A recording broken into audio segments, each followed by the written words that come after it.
Trang Viet Carolina TV xin kính chào quý vị khán giả. Hôm nay chúng tôi đang có mặt tại Rock Hill để mời dự Trung đến rally tại nơi đây. Sau đây xin mời quý vị theo dõi những hình ảnh mà chúng tôi ghi nhận được. We pay the bill, you get better, and we actually, I mean, I didn't do it for this reason, but we actually saved a lot of money, and we saved a lot of lives, a lot of lives. Saved a lot of lives. We fully rebuilt the U.S. military and created Space Force, which was a big deal. When I did that, remember, people were smiling. Russia and China were killing us in space, and now we're by far the leader in space.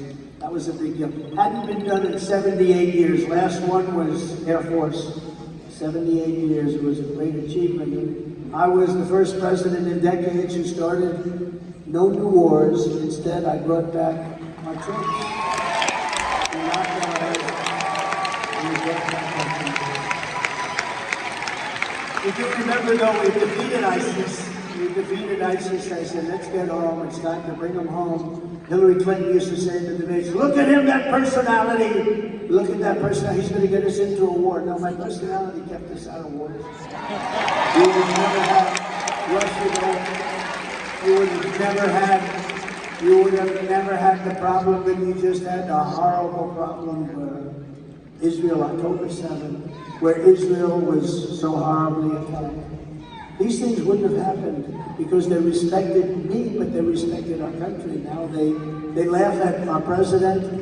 They laugh at him. The guy can't talk. The guy can't walk. Remember when he said, I'd like to take him behind the barn. And the fake news, see the fake news? Oh, look at all those guys. The fake news said,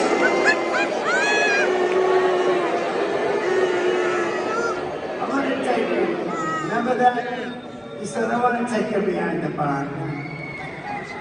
I'm going to take him. And the fake news said, isn't that nice? Oh, that's so cute. That's so cute. It said he wants to take him behind the barn. In other words, he wants to take me behind the barn. And the fake news is saying it's wonderful. Then when I said, let him take me behind the barn, hit himself, they said, oh, that's terrible. He's a fascist. Trump is a fascist. Now, if I ever did, if we were ever behind the barn, I would look at him and I'd go like this.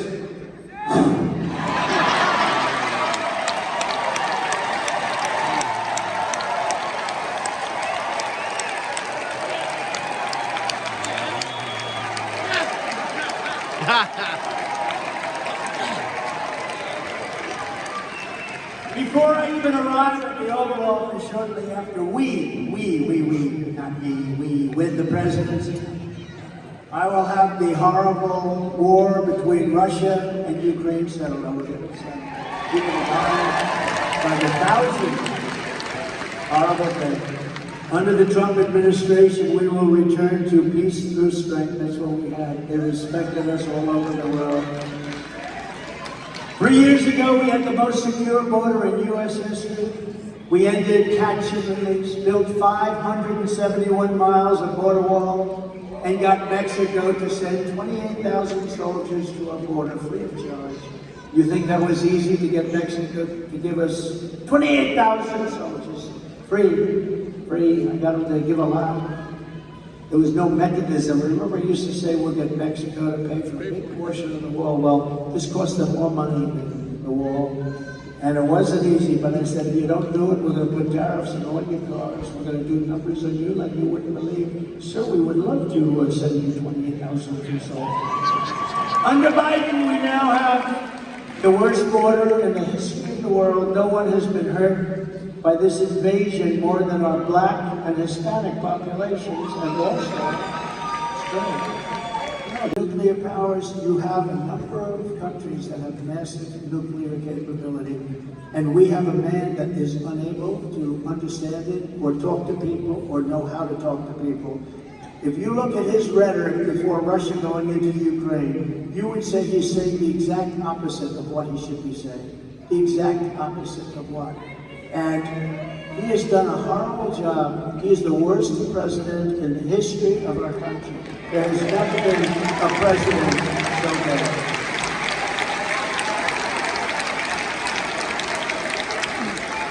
You know, just to go off for 1 second, I never spoke about him that way because I have too much respect for the office of the presidency. I have great respect for the office of the president. Thank you, though. But I have great respect for the office of the president. Too much, maybe when certain people are in there that shouldn't be in there. But I never spoke the way I spoke now. But when I got indicted over nothing, over, actually, if you think about it, over being right, I was right about that. Call to Zelensky was a perfect call. In fact, I respect Zelensky for saying that was an absolutely perfect call. There was no threat, there was no anything. Remember quid pro quo, quid pro quo? They didn't know the tape was, the call was taped. Remember when Schiff went out 8 times quid pro quo? And then when they heard the tape, he just sort of disappeared for a little while. What a sleazebag that guy is. Schiff the attitude. And he could end up being a senator. This guy is a disgrace, he's a disgrace. But you know what? I never spoke very badly. I never spoke like this. Now I say, but when that happens, and then again I get indicted or something else, and and then I realize that it's crime. I actually added the word, I call it migrant. You see where they come into New York and they start fistfights with the cops. I've never seen that. You know, I've seen guys like, there's a little respect. We have great people in New York, and these guys actually are fighting them. They're fighting them on the streets. These are tough people that came in. These are people that came in from prisons. They came in from mental institutions, from all over the world. From Africa, yesterday the Congo was well represented. People coming out of prison from the Congo have come into our country. People coming from, think of it, people coming from all over Asia, from the Middle East, from South America, from Yemen. They come from Yemen. We're bombing Yemen. You know, here we go again with the bombs. Bombs. I could solve it all with a phone call. Just a phone call, like I did with Macron of France. He was going to put a tax on. My people said, we'll never be able to stop it. I gave him a little chance, just a quick run on the story. Emmanuel Macron, head of France. And I said, get it stopped. They're putting a big tax on our companies. I said, get it stopped. And they came back and they said, we've been unable to do it. I said, I'll do it. And I called up Macron. Emmanuel, how are you? How are you? Oh, don't, thank you so much. I miss you so much. We must get together. I said, we will, but first we have to settle. You're putting a tax on our American companies, a very big tax. It's not fair in many years, but it was already passed. I'm not able to do anything. I said, that's okay. Starting on Monday morning, every bottle of wine and champagne that comes into the United States is going to have a 100% tax or tariff on it.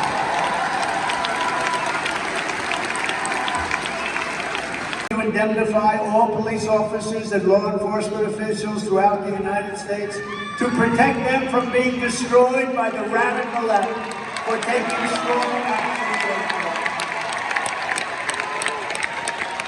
And we are going to rebuild our cities into beacons of hope, safety, and beauty better than they have ever been before.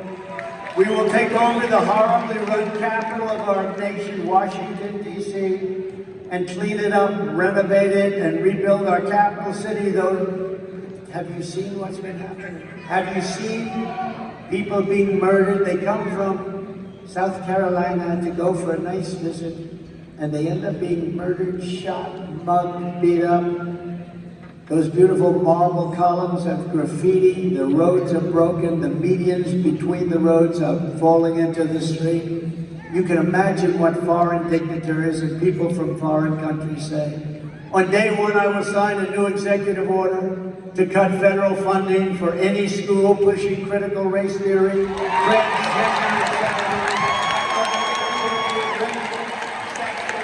or political content harmful to our children.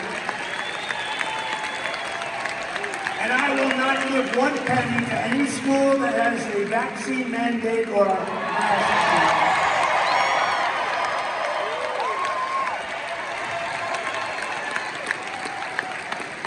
Something I find hard to believe that I even have to say, I will keep men out of women's sports.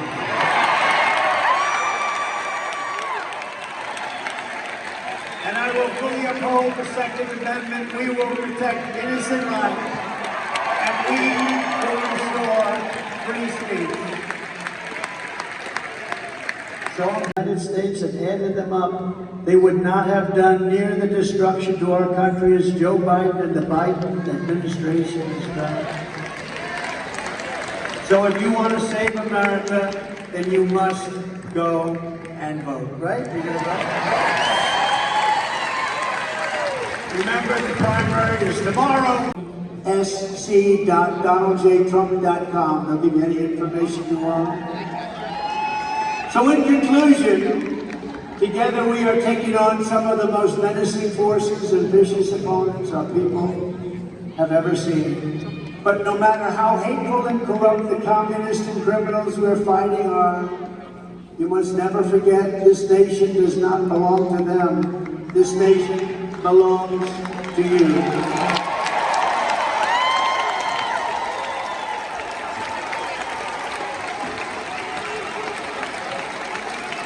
This is your home, this is your heritage, and our American liberty is your God-given right.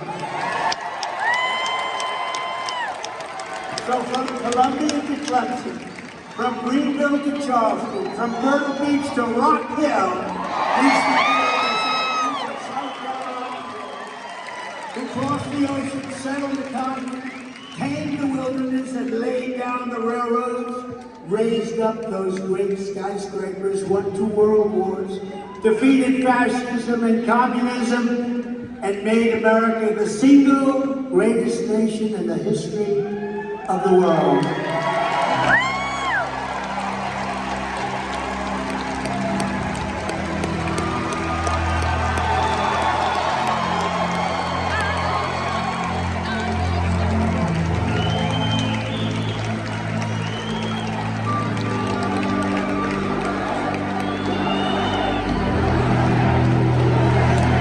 USA, USA, USA, USA.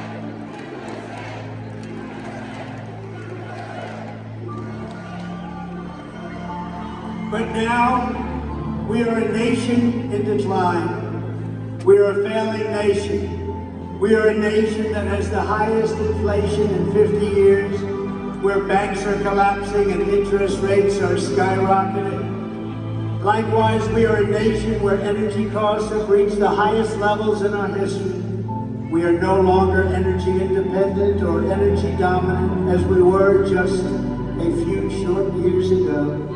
We are a nation that is begging Venezuela for oil. Please, please, please help us, Joe Biden said. Yet we have more liquid gold under our feet than any other nation anywhere in the world.